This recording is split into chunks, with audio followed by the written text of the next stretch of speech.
What's going on, everybody? It's Mr. Gustin. I'm here in the physics conference room. Today we're going to be talking about circuits. All right, so like everything we've been doing so far, us physics teachers, we love a good analogy. So we're going to use an analogy today with gravity. And I've got this little setup over here. I've got two basically pools connected by a tube or a pipe at different heights, right? There's one up here, one down here, and they're at different heights. They have different gravitational potential energies. It's obviously gravitational potential energy up here, and when I open this pipe, the water would be able to flow down the pipe into the pool down here. Okay, so let's imagine gravity, right? Gravity is the force that will cause this thing to move, right? If there's water gets high enough in this pool, that water will naturally flow because of gravity from a high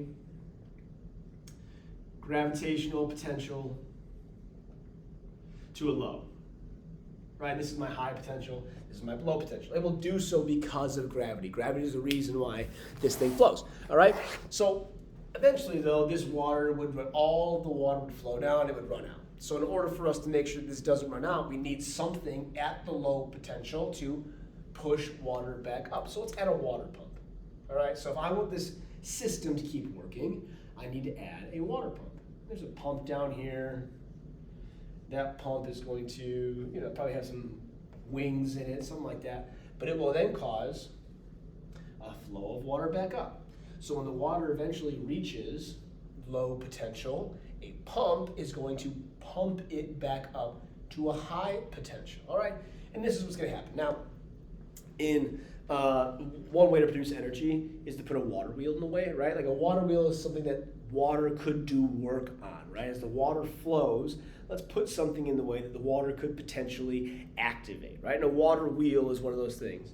If you don't know what a water wheel is, just go downtown Long Grove next to Joni's Pizza. There's a giant water wheel. Go take a little field trip. But a water wheel is something giant like this that is going to rotate as water flows past.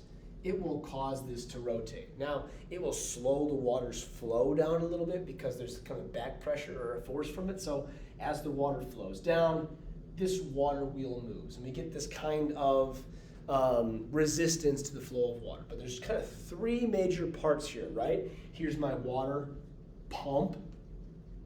It's my water, and it's my water wheel. Something that work is being done on, okay?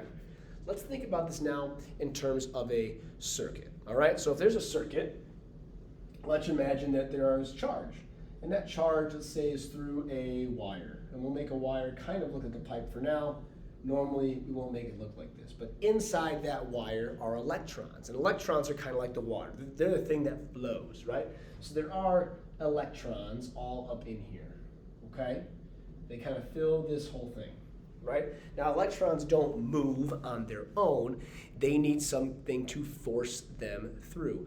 What causes a force on the electrons? Well, we call it an electromotive force, or EMF, for its electrons in motion. It's a force that causes electrons in motion. But basically, we need something to produce that. Now, what does produce that is a voltage, right? A difference in potential is equal to E times D. Or we could say potential difference over R is equal to the E field. But basically we're saying that when you have a potential difference at 2 points in a circuit, you produce an E field. The E field is a force, or a predictive force, that will push charge through my system. The charges are there, but it will now push them and cause them to move. So what produces this change in potential? It's a battery, right? And a battery is kind of signified by these vertical lines, these cells, right? So we have a cell, a battery right here, but this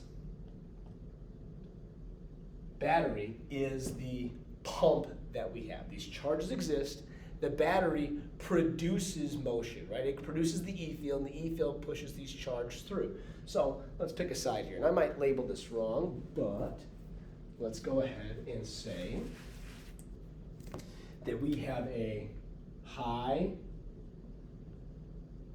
potential on one side of the battery. That's my positive side of the battery, has a high potential, high voltages. And at the other side of the battery, we have a low potential, a very negative potential. potential, right? This is like a negative V.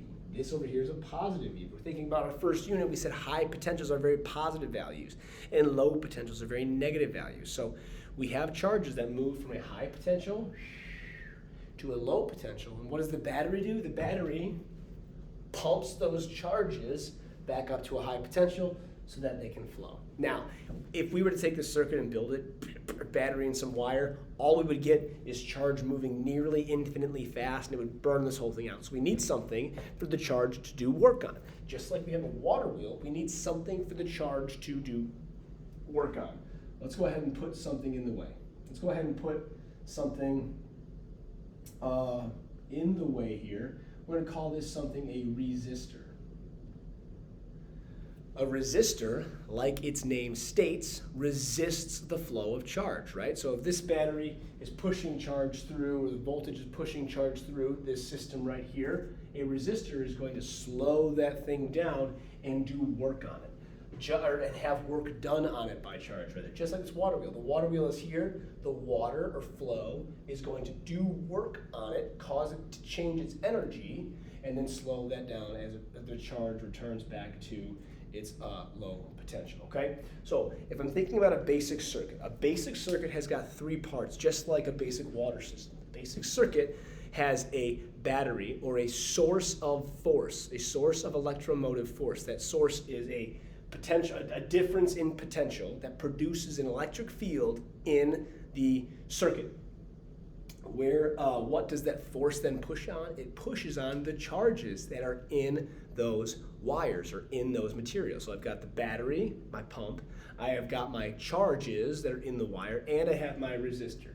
My resistor is the object in the system that is going to have work done on it by the charges. This is my basic setup for a circuit. Let's talk about three more things. One, a battery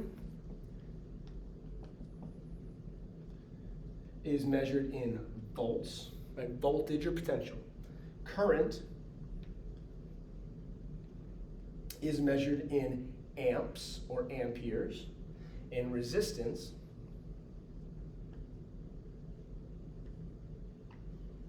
is measured in ohms, but it's omega, right? Omega is the Greek symbol that we use for ohms, which is our unit for resistance, okay? So these are the basics. There should be some notes in your packets. Very basic stuff, but this is our analogy. You have the water wheel analogy to the basic circuit analogy. If you got any questions, drop in the comments, ask me in class, send me an email. Until next time, see ya.